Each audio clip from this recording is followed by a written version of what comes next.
You loved your family. Avenge them. You, who walk in here with a coin you never earned. Who are you? What do you want from us? Justice. You have many enemies in Castle Black. And you're prepared for the consequences. All men must serve. Hey everybody, Game of Thrones, episode 3, apparently called The High Sparrow. It's Matt Atchity. There are two other people over here. Jon Iadarola, Cenk, Uygur, Mankiewicz. So, a lot of things happened, as usual. And let's start a little bit backwards. Because you guys must, this I take it is right out of the books. You all knew, we're all speculating. I'm like, what's Jorah gonna do? He's gonna go to the wall. And you're like, yeah, he kidnaps Tyrion.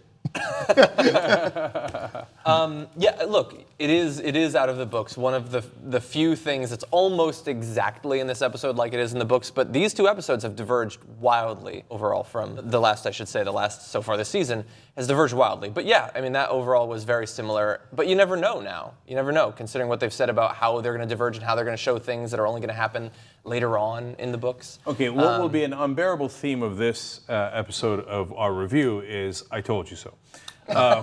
So he was hanging around close to her, can't wait to get back in her good graces. I mean, he's pretty far. I told you so. He's hundreds and hundreds of miles away. I don't think anyone disagreed with you on that. Oh, I mean, all this talk of going to the wall, and come on. I didn't say you'd go to the wall. So, you know there there's was on the book, discussion so of it, I though. think you were at best goading me, but or at worst. So he, but that's such a random chance. That they would meet in a city that big. Right, and the irony, of course, for all of us is that, I guess, is that he's taking her where Tyrion was going. Mm-hmm. Right? Yeah, he doesn't trust that at this point. We think. He said taking her to the queen. Right, but we know he's got to be taking her to Daenerys. That's his queen. That's who he served. No, but he's not. That's the only. I mean, it would have been oddly specific if he was like, "I'm taking you to the queen mother." I don't know. I mean, I don't know. By the way, as if Cersei would actually give him his freedom. Clearly, whatever. He clearly, to me, he's clearly taking her to Daenerys. He's drinking him into a stupor because the woman he loves and the person he idolizes fired him, and he thinks, I don't know what he thinks this is going to get him. Very important question. Do we believe that he was at that particular brothel because there happened to be a hooker that looked exactly like Daenerys? Yes. Oh. Yes, I think so. Good I think question. That's, I totally think that's why he's The there. dress is a little bit different in the back, but and that other largely hooker the same. said, this is what they all want to be with the Dragon Queen. Uh-huh. And the guy who wants to be with her the most is Jorah. Right. This was a show that had a lot of women in dresses with no ass on. Oh, yeah. Right? Because the beginning of the show, that the High Septon was having that little bit of that weird role play. Yeah, the assless chaps, huge comeback in this episode. So I want to get a couple things before I just forget that I like so much. I love the random words that we decide are pronounced differently then. Like what? And maybe it's just Littlefinger. Dynasty. I knew it. I did not hear that. Dynasty. I totally heard it, noted it, the same exact thing. Can I say I told you so on that? No, right? It's not a dynasty. A dynasty. But you know what? It's better. It's better. I feel like it's English. Although is. I don't think Littlefinger, the actor, is necessarily English. He's Irish. Oh, he is Irish. Yeah, okay. Yeah, you can hear Controversy. Controversy. Okay, if he pulls that, that's awesome. So the big moment here is that I mean, Margaery, who seems, is that her name? Yes. Margaery. Margaery. She seems smart, and I think she is smart, but she is overmatched. like last week, I'm not sure about we've talked about how like Cersei's not evil enough, but she came to play. It would appear because there's that moment when Marjorie's like with her. And then Cersei comes, and then Cersei says, I wrote that here. She says, anything you need. But what she means is, fuck off, and I'm coming. Yeah, were the insults really necessary for Margaery, And then she's, like the Dowager Queen? Whatever the fuck that means. But yeah, it seemed like, Dowager Queen. Right there, and I shoved you right between the ribs. The wine. And she goes to, first of all, she apparently sent that guy with the assless chaps. He's the High Septon. And she sent him to the dungeon. Like we don't see it, but she mentioned it. Yeah. I mean, that was a dynasty move. That was a total dynasty move. I'm with. First of all, let me note for the record. I don't know why, but the first 2 episodes, I was like, it's a little hard to get back into the groove. I was totally in the groove in episode 3. Well, yeah, all the assless clothing. Yeah, I mean that helped. That helped. But no, the Margaery, Cersei back and forth. Well, I'm like, oh, we're back. This is Game of Thrones. It's like the Queen of Thorns is there all of a sudden. Yeah, right. And it hits the most important part of Vim's intrigue. And and so, I mean, we also had a lot of sex. Vims, I can't believe we got to episode 3 with it before we talked about Vims. Right. Plenty of violence as well, plenty of mystery, Game of Thrones at its best, but the intrigue is the best part. And so that back and forth, I'm with Jon. Margaery took it too far. She'd already thought she'd won. That is foolishly arrogant, right? Yeah. The wine line was gratuitous. And so, and Cersei, the interpretation I had of Cersei being like, anything I could do to help was not like, I'm coming for you. It was like, oh, I bow my head, you got me. Like playing possum. That's the sense I got. Yeah, but then she goes to see, before we just started rolling here, but you asked who that was. That's the High Sparrow is Jonathan Pryce. Jonathan Pryce. Like, he's not making a 1-episode appearance. It's Jonathan Pryce. Right. Like, going to see the High Sparrow, she's playing. She's involved. She's playing the Game of Thrones. So she's playing the Game of the Thrones. That's what Cersei's doing. Right. And it's Cersei, she's usually, she played it with Jaime. She sent Jaime off to see Dorne and Dorne. It'll make me laugh every week. Dorne. Dorne. I got it. Yeah. But here's the thing: we saw It's an important dynasty. We saw things that happened in the last season where Cersei would start something and it would not turn out the way she thought it would, right?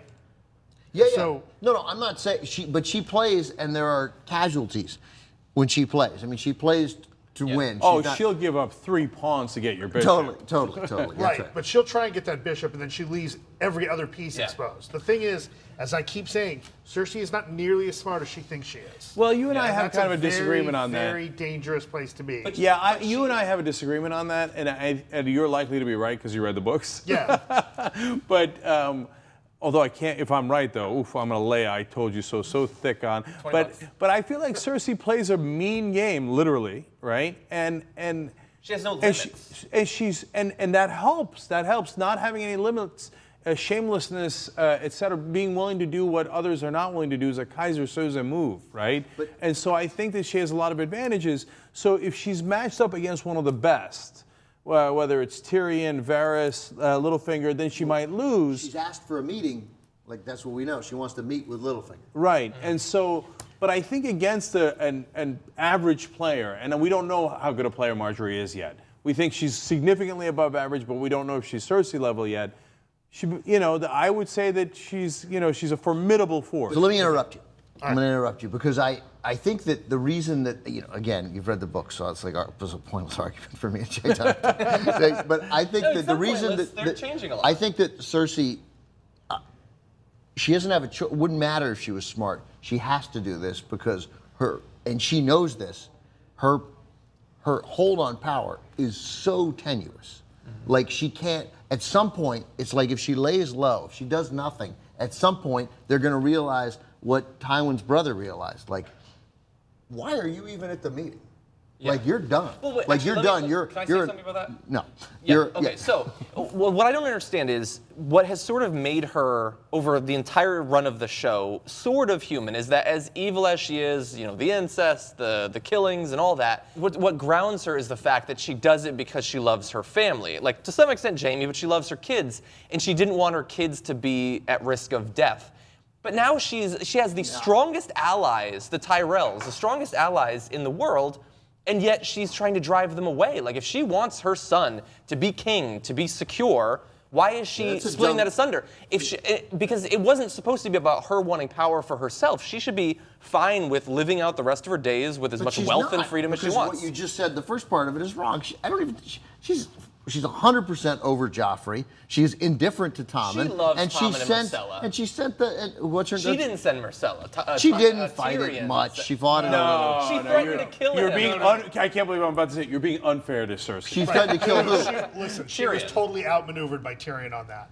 Okay, absolutely. But she's a shitty mother who doesn't care about her kids. I don't even agree with that. I'm with Jon. I think maybe the only quality that Cersei has. No, you're making it up. The only quality is that she cares about her kids. You're outvoted 3-1. She cares about her kids at best as a normal mother. There's nothing exceptional about her caring for her kids in any way. She put Joffrey at great risk. She let him run wild. She's an atrocious parent. Atrocious parent. Well, that we agree. She's a bad parent, but that doesn't mean she doesn't love her children. She doesn't love them in any special way that we don't see every other mother on the show love her kids. Nothing special about I it. would No, say that except Stannis's wife. Stannis' wife is not a great mother. I would say that Cersei loves her kids more than her father loved his kids consistently. He loved the dynasty. Bullshit, He was about the bullshit. dynasty. That's all bullshit. It doesn't matter because there's no father. Fathers, they're not important. I vote for Matt Atchity as Okay. Lord Master. What's the Three against one on Lord the small Commander. council. So a couple other things from that. So who is, so the new Master of Whispers, I mean, that guy is Qyburn? This guy's insane. Yeah. And who's under the cloth? The mountain. Oh, wait till you see who's Do on we the- know? Is that for sure? It doesn't seem big enough. Oh, no. First of all, let's What do you mean understand. doesn't seem big enough? No, he absolutely is. He did? Okay. Okay, let me clarify a couple things. Who's under the cloth is Frankenstein. Okay, right. Okay, that's who's under the But cloth. we assume it's the mountain. Yes, it started as the mountain. Okay. Okay, that's okay. I didn't read the books or anything. I'm just telling you. Don't make me say I told you so later. He took the dwarf's head for something. Right, He's killing right. rats. He's up to something. He's building Frankenstein, and it definitely started with the mountain. Yes, that's the mountain. But he had a kind of a nice, when he like was like, hey, I'm coming. Didn't he say something nice to him? No. He was like, yeah, like but it they're was there. Oh, let me be you guys. No, I think he has a really caring, motherly outlook.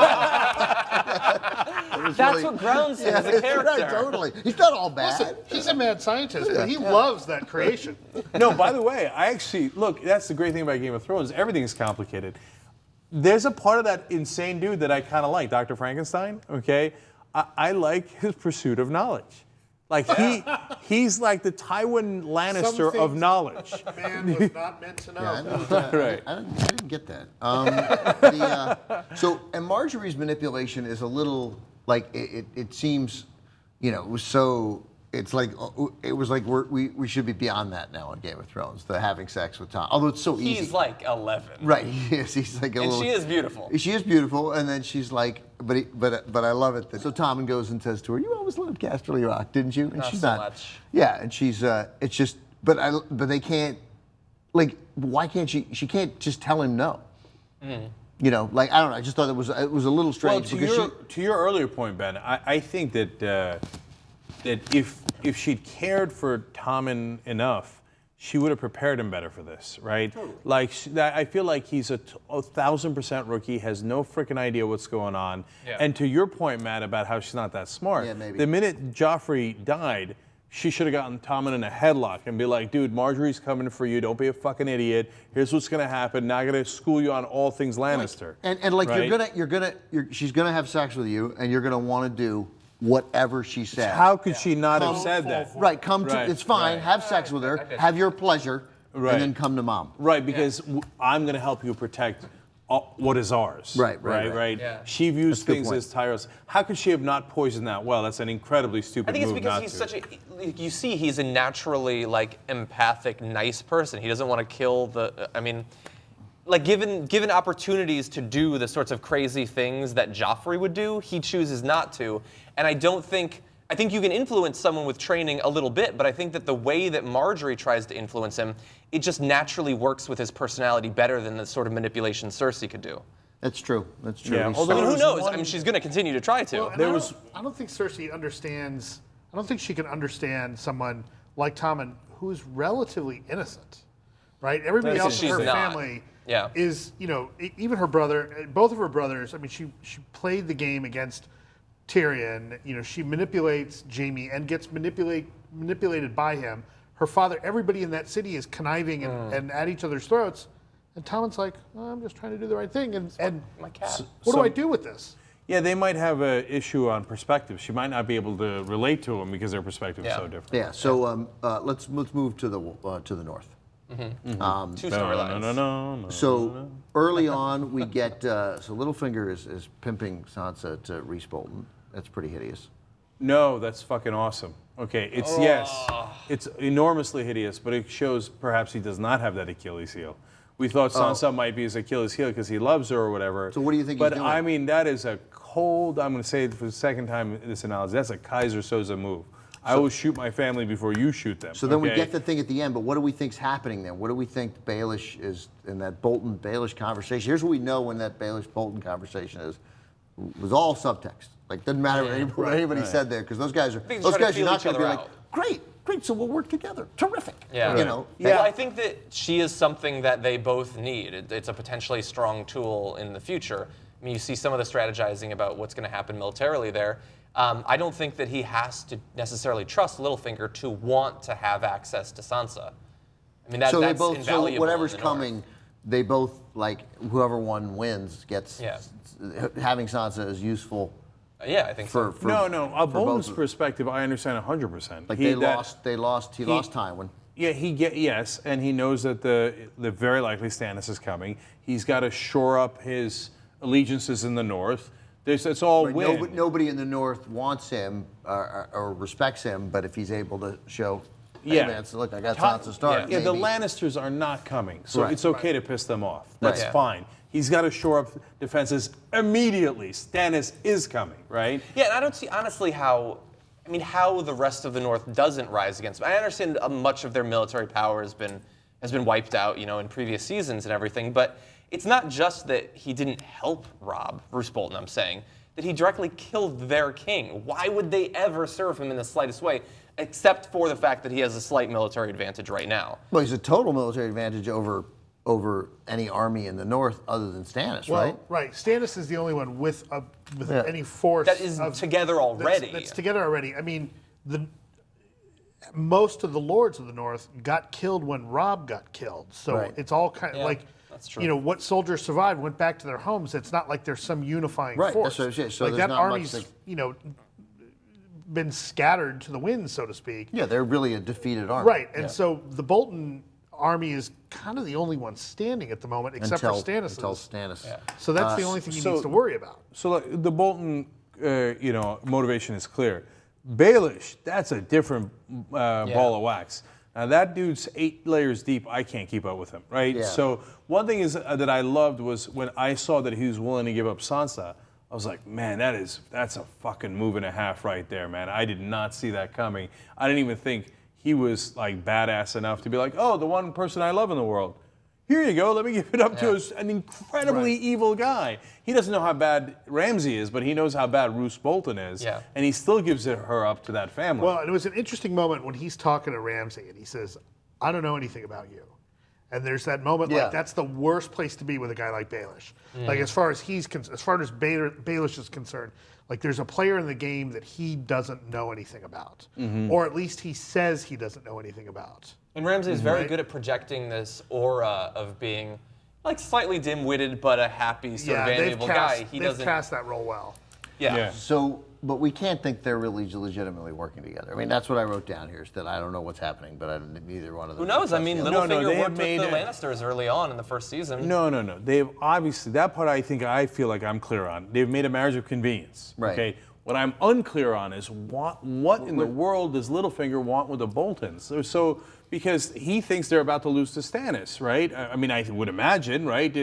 He's got the bigger army. He's coming down. He knows that he doesn't have the Boltons don't have Lannisters backing anymore. So why is he betting on a losing horse? That's what I mean. I don't get it. I don't know. Maybe hedging. I don't know. I don't know what he's doing. I didn't know. So, but Sansa's pretending that she'll play ball. For now, she can't. I mean, he killed her family. Yeah. I mean, they keep talking about killed my brother, but I mean, killed his mom. She should mention her mom. She should talk about her mom more.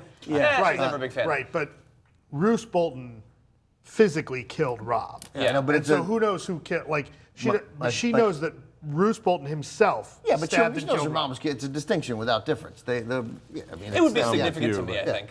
But by the way, also right in the outskirts of that, how many scenes have we had now of Brienne and Podrick camping? I feel like every episode there has to be one scene of them camping. Well, we definitely want to get to that because they did. No, it's all right. But before we leave the north, or I guess they're in the north, but like we got to because they gave us Theon, and we see that he's like like he's waking up a little, right? Oh, you think so? Totally. He's listening, like he's clearly going to turn on somebody. I think. I mean, that's what he was listening. No, remember? We didn't he hear was a like word delivering from him, right? No, but he was like delivering the thing. They're talking in front of him, and he's like stopping and listening. Yeah, very similar to Arya. like there's no point. Right, there's no point in showing that unless that's going to pay off in some way. Maybe. And he was disgusted at the sight of two people hanging and burned. That had been flayed. They'd been flayed. Okay. They'd been skinned. But remember, I got it right. They'd been skinned. They brought that up. But remember, he hung two orphans. Yeah. Pretending that they were Rickon and Bran, right? So I thought that was interesting. That it was like I saw him. I took that as I did a terrible thing, which he's already kind of admitted to. That's interesting. And we know people. But I think if Jaime can come back, anybody can come back. Right. Anybody can. Right. So they can rehabilitate any character, but I think that process has begun there with Theon. We can't leave this section without talking about the fact that Sansa has now been betrothed to the two most evil people on the planet. That's right. Yeah. Right. And who is worse, Joffrey or Ramsay? I think is an epic question. Who's more evil? Right. Right. I mean, and by the way, her third paramour or wannabe is Littlefinger, who's who ain't nobody to fuck with either, and who by the way got her father killed, and but he is a clear winner over those. Oh, it's a not even no-brainer. close, right? I mean, like close, Littlefinger might be more diabolical and macro evil, Yeah. but you've got to take him. You've got to take him over the other literally two. skin you. That's right. He won't. Right. He won't. He'll betray you. I would go with Joffrey. Oh, but I mean, At least you get to be queen. Remember the hunt? With with Ramsay. Ramsay with the hunt and the women there, Well, and but the make no suffering, mistake. screaming for her life. Joffrey would be doing that if he had the chance. Yeah, Maybe. but I Joffrey's think not as that- clever as Ramsay. You No, might but I get to think- a quicker end. I think Ramsay's worse because he was grown up. Like he did it as an adult. Joffrey was just a kid He had so drunk much with power. power, and He's like no Justin sympathy. Bieber in Westeros. So all of a sudden, he's all the resources in the world. Oh, he's worse than Junk with Justin power. He Bieber was kills shooting that people, that's woman what I'm with this saying. crossbow. No. I'm just saying again. This is only in comparison to I think Ramsay is worse because he grew into it. Like I imagine that Ramsay, as a 15-year-old, if he'd been in Joffrey's situation, might have actually been worse. Yeah, maybe. But it's a great poll question. Yes. We should put that up. So Brienne, they do a lot of camping, and then we got the Brienne and Pod Road show. and now you Step feel hard in like the head. Brienne's going to screw this whole thing up. Like if Stannis ever comes in and is able to sort of like bring some peace, then Brienne's going to freaking kill him for no reason. Yeah. Oh, yeah. I mean, I get it. There's a Is reason, there- but it's really no reason. Is there Yeah. anything right now that if she saw the army and went to join it, there's nothing that would lead him to cast her aside, right? He wouldn't know who she is, as far as we know. No, unless somebody. I don't know for sure. Presumably, I think because, she could infiltrate the because army. Baelish knew, other people know also, would be like, oh, she Which was. army? She was the. Maybe Stannis would. I'm saying if she came across Stannis' army and Could just she said, get "I'm a close knight, to I'd like to Stannis? join." Like, I'm a great fighter. I I feel want like to join she your could. army. Yeah, but she wouldn't keep her mouth shut. Maybe. No, she might. if She, her- I feel like she could she get in. absolutely would say, "Here's what I've done, and here's who I've been with, and I'm looking for someone honorable." She'd shoot herself in the foot. She Or she'd absolutely be like, would. I'd be happy to serve you. That was my pledge to kill you. She loves her. She has new vows. She loves her speeches that nobody pays any attention to. Yeah, the flip side, but my favorite part of that scene is how Pod told her, you're the greatest warrior, you killed a hound, right? And then she's like, okay, fine, fucking, I'll be great to you, okay? Okay, you and I are buds from now on, right? And he's so funny. She's like, "I'm sorry, I snapped at you all the time." Well, you taught me things. Yeah, like if you I didn't snap couldn't at me, I learn if you wouldn't didn't learn snap at me, right? He's such a lovable guy, and he's hung like a horse. And now he's going to learn to fight. And then I wrote here, is she the only truly noble person in the whole show? Like, truly. Well, it's funny they found each other because Pod is very noble. Yeah. He is, yeah. I mean, Jon Snow, Ned Stark. Those They're all right. those By the were way- good people, but they had, Ned had a relationship. Bastard child. I mean, from another that's person, like yeah. barely, that's like, how do you not? Right. Exactly, by accident. No, but we learned that Tywin saved Podrick? Yeah, when he heard that he was a pain. Yes. Then he sent his Oh, wife but to be a remember, pain. Ellen Payne is the main executioner Yeah. for the Lannister family. Oh, okay, so he So- did it as a... I mean, for the court, but so he would have done it in as a favor to his Right. chief To that henchman. family. Yeah. Okay. All right, Or that makes because he some thought sense. he would also be a bad squire and that it would piss Tyrion off. I've already forgotten who said this. I heard it was best to keep your enemies close. Whoever said that didn't have many enemies. Jon Snow. Stannis said it to Stannis. Jon No, to Stannis Jon said it Snow. to Jon Snow, right? So Stannis is like, fuck Sanzu. Didn't have money. But by the way, I agree with him. I don't know. I never understood that saying. No, I want my enemies at quite a distance from me. So Arya saved her sword. Yeah. Casts off everything else. We didn't talk about Jon sending his orders, right? We didn't talk about Jon Snow. Yeah, we've got that and Arya still. Yeah. So so Arya she saved her sword. So that's obvious. That'll be relevant at some point in some way. Yeah. So she's not fully committed, which is good. I like it, 'cause those guys. I don't care for them. Yeah, I don't like that. You know, that's one of my favorite characters. That guy, the Vulgar. Jaqen H'ghar. Okay, yes. I thought as soon as we saw him in the beginning of the episode, I was like, I love this character, and he's only in the top 10 of my favorite characters in this show, right? But having said that, having watched the whole episode, I was like, I'm done with these guys. I don't want to be these guys. I don't like being nameless. I got no interest in that. I don't care for riddles. I don't much like surprises. I don't care for riddles. Yeah. Man does not like surprise. Yeah. I don't care for riddles. But remember the long game. Why she's doing this? She has this list of people she wants to get revenge on, and she can become the perfect assassin. I know, but the thing is, will she even kill them? Because if she becomes nobody, then she's not Arya Stark to kill those 4 people. Arya Stark wanted to kill those 4 people. That's true. But she still is Arya Stark because she saved the sword. Maybe Jaqen H'ghar's got like a bracelet hidden somewhere. Like, you don't know. Maybe all of them keep something. Yeah. So then Jon, what's that guy's name? What's the coward's name? Oh, Janos Slynt. I thought he would show mercy. Yeah, so this is an interesting scene, right? Because Jon's sitting around, he's giving orders, and the first thing he says, somebody needs to dig this new latrine. And you see Alistair Thorne like, it's gonna be me. Shit. And Jon Snow makes kind of a joke about it, and he gives it to the redheaded dude. He's like... And everybody laughs. Everybody They laughs, accept right? him. And Alistair's even like, and then he gives Alistair some... Right, he makes her First ranger.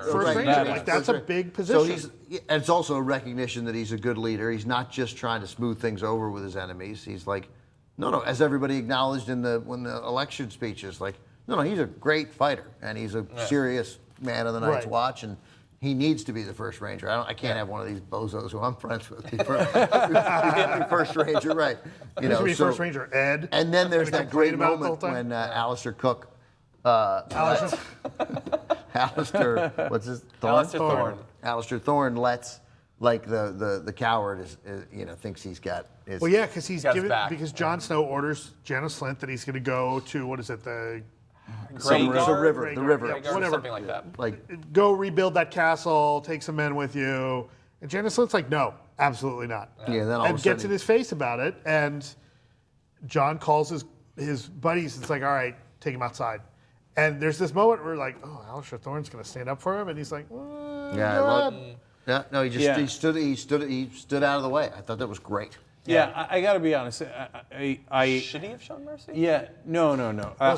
Let's talk about how that scene goes down, though, right? Because that's an interesting scene. Greyguard. Like they drag Janos Slynt up to the stump where they're going to cut off his head, and you see Jon Snow doing the thing that his father taught him, That's right? Yeah. Be the man that takes, if you give the order, you're the one who needs to take the life. Because that guy didn't really flee. The guy who Ned cut off his head in the first episode or the first second. episode. Yeah, because that guy was fleeing the White Walkers. Yeah. Right. Yeah. Right. He deserted the Night's Watch. Right, but it wasn't. But it was a legitimate cause for desertion. He just ran from the. Still ran. But he broke a oath. Right. Yeah. Right. So. Right, but I mean, in a land of justice, they would have.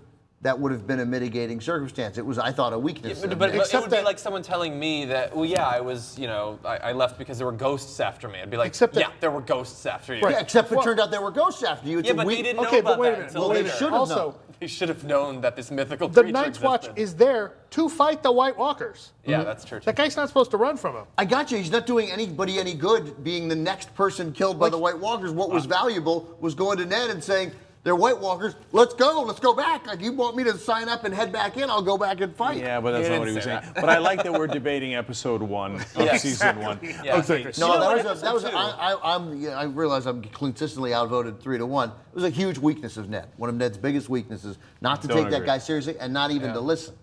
Yeah. No, he listened. Then he chopped his head off. Right. Big mistake. So, Big mistake. but Flaw. Jon. So Jon, is about to cut off Jaina Slint's head, and then Slint finally kind of capitulates and says, I'm sorry, I'm just scared. I'm scared all the time. And Jon pauses for a second, and then fucking cuts his head off. Really anyway. fast. And we're all watching this. We're like, oh, shit. I'm not at all surprised by that. Yeah. Yeah. And here's why those things are different. Because you couldn't help but get the symmetry of his dad Yeah. having done it. And what business of it is Ned Stark's to cut off the heads of people who retreat to the Night's Watch? You return That is it. his business. He's the Warden of the North. He's the Warden of It's- the North. Right, Yeah. because All right, the well. penalties for... It's a bylaw. But it That's seems the like order of it the should year, be he the knows. Night's Watch guys who do No, that. because the penalty from going AWOL from the Night's Watch is death.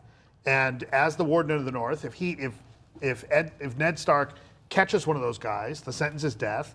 And if he comes down with that sentence, as he taught Jon, Yeah, I'm it's gonna an deliver agreement. that sentence. It's an agreement between them. But I don't want to spend overly dwell on it. But like late. Daenerys, as I look back on it, I didn't like it then. He didn't really listen. He gave it very little time. In fact, it turns out, in hindsight, you could say it's ghost stories all you want. It turns out the guy was right. Right? It was valuable information that guy had, which was sort of dismissed. Where they were, exactly where it happened, all that stuff would be relevant. And you could have dragged him back and cut his head off 6 days later after Right, whatever except fake that- Westeros trial. Why didn't there that guy go back to Castle Black and report what he'd seen? Why did he run and get caught down near Winterfell? I don't know. All stuff to find out in a fair and just trial. Okay. A fair and just trial. This Okay. is the Middle Ages. So, look, I have to confess that I was not surprised when Alistair Thornbird stepped aside. I thought he would because he's a man of honor and he's a man of the wall and he knows that you got to follow the Lord Commander. It's not optional. Yeah. So if he'd been assigned the latrine duty, that's why he was like, he would have done it. He would have have done done it, that, too. right? And so, Like, he's not going to lead an insurrection. He lost an election. no, that's right. And No, so, I think what He's gets not, him Jim, on, he's not Jim Baker. Yeah. I think what gets him on Jon Snow's side is that Jon Snow has just named him.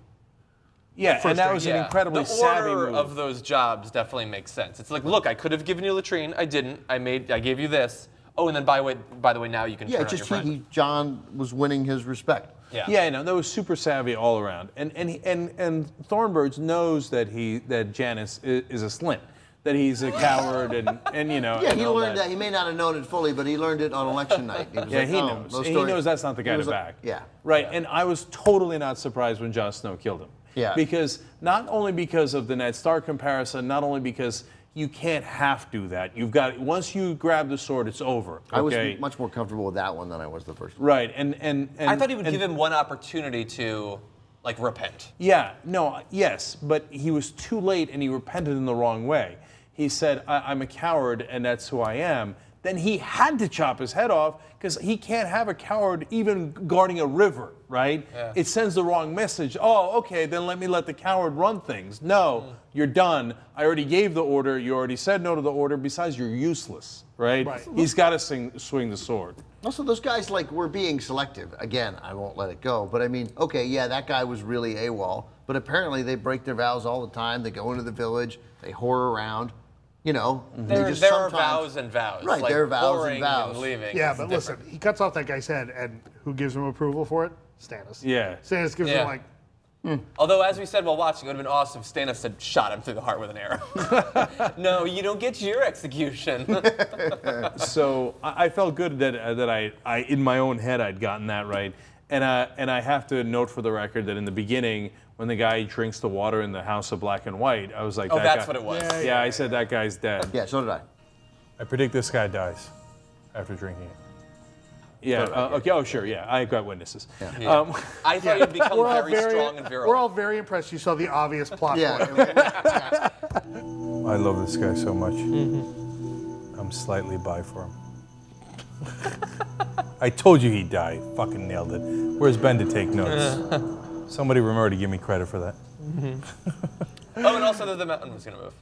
Oh, that's right. That's right. When the mountain was lying there, I was like, he's gonna move. Okay, well, I'll make a legitimate prediction. One, I've already made one. Because they sit there in the dark room with the white figure, and they linger there for 40 seconds, and the thing finally moves. Oh, if you guys want to take away all credit from me. So okay. Theon is a spy and is coming too. Those are legitimate things that you bozos didn't pick up on.